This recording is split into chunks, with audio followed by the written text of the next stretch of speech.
Hey guys, let's get more news about Miami Heat, but first, don't forget to subscribe and leave your like. Preview: Hornets try to steal win from road-weary Heat.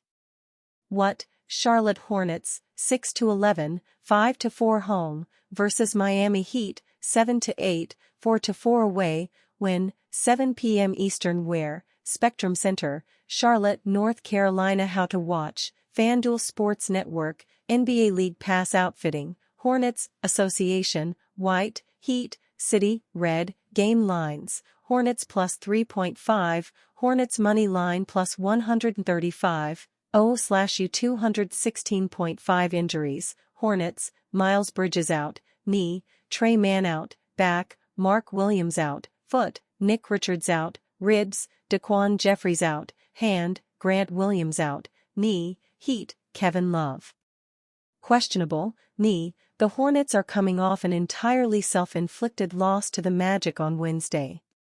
They played good defense and had a good game plan to limit the Magic. They didn't shoot the ball all that well, but it should have been good enough for a win.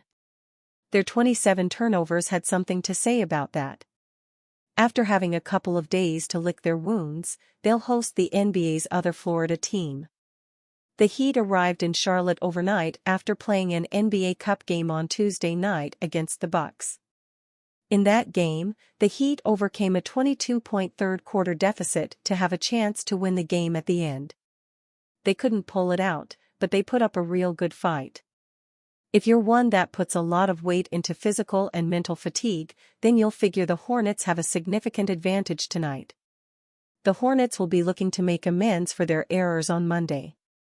The Heat are going to have to find a way to get up for a game against the lowly Hornets after barely missing out on a spectacular comeback against the Bucks in a cup game.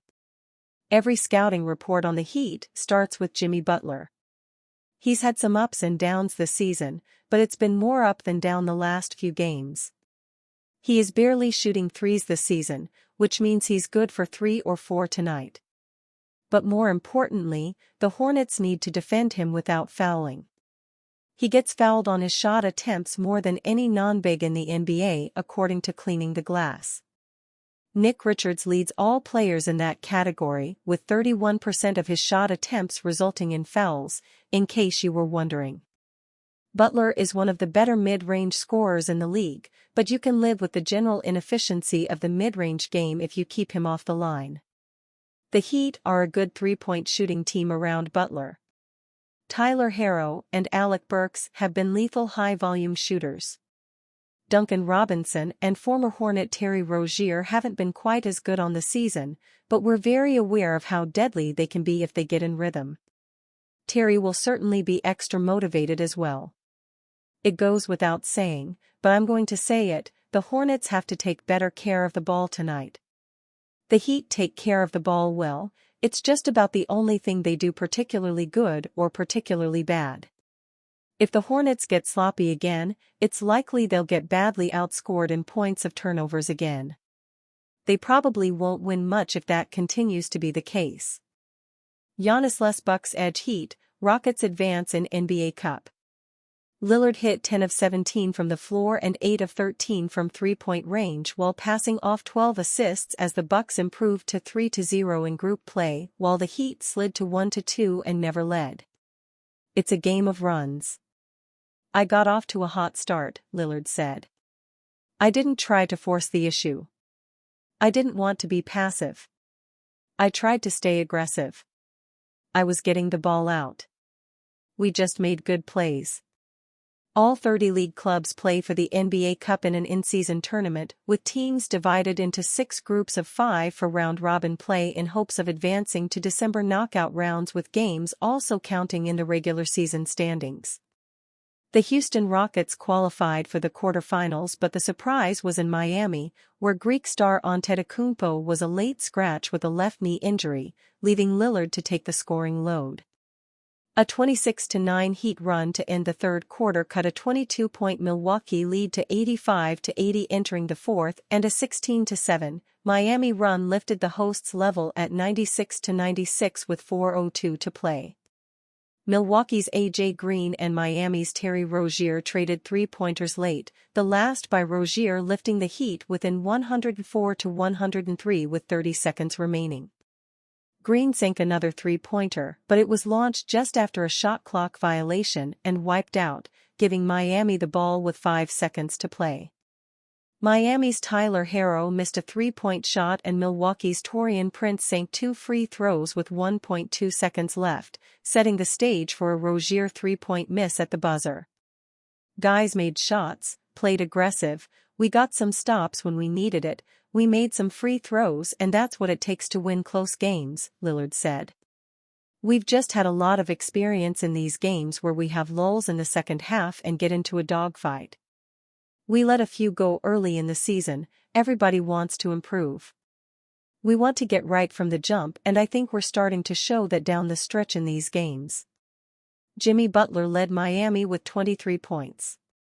Houston became the second team to clinch an NBA Cup quarterfinal berth, winning 115-111 in overtime at Minnesota to seal the West Group A crown. Golden State has already sealed the West Group C title. Turkish center Alperen Sengun had a triple-double with 22 points, 10 rebounds, and 11 assists to spark Houston, which got 27 points, 11 assists and 8 rebounds from Fred VanVleet and 22 points from Dillon Brooks. Reserve Amen Thompson's basket with 38 seconds remaining in the fourth quarter lifted Houston level at 102-102. Thompson sank a three-pointer to ignite an 11-0 Houston overtime run as baskets by Jabari Smith, Brooks, and 2 from Sengun brought the Rockets a 113-105 lead with 54 seconds remaining. The Timberwolves, led by 29 points from Anthony Edwards, never got within 4 after that.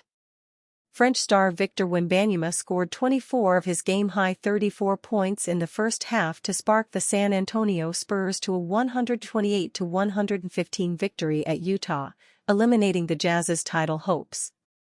Bucks' Damian Lillard makes franchise history with bonker stat line versus Heat. The Milwaukee Bucks have finally clawed out of the Eastern Conference's basement after defeating the Miami Heat on Tuesday's NBA Cup play. Despite the absence of Giannis Antetokounmpo, due to a pre-game knee issue, Damian Lillard stepped up for the Bucks and stamped out the Heat with a scorching 37-point performance.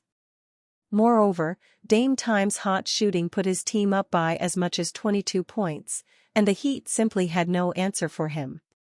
Likewise, Dame's stat line of 37 points on 10-17 shooting, with 8-13 from deep, and 12 assists also made him the first Bucks player to shoot more than 8 threes while dishing out over 10 dimes, per StatMuse on X, formerly Twitter. Check out this replay of Lillard's one of his 8 threes to give him 31 points early in the third quarter, as shared by Clutch Points. While the Heat did make their NBA Cup matchup with the Bucks interesting and tied the game late, they could not take the lead as Tyler Herro's go-ahead shot missed, leaving only a second on the clock. Then, Taurean Prince extended the lead to 3 with 2 free throws, and Terry Rozier's last shot also missed. During and after the game, fans reacted to Dame Time striking again, this time versus the team where Lillard reportedly wanted the Blazers to send him before the blockbuster deal with Milwaukee, involving Jrue Holiday. And you, fan? What do you think of the situation of Damian Lillard? Leave your opinion in the comments.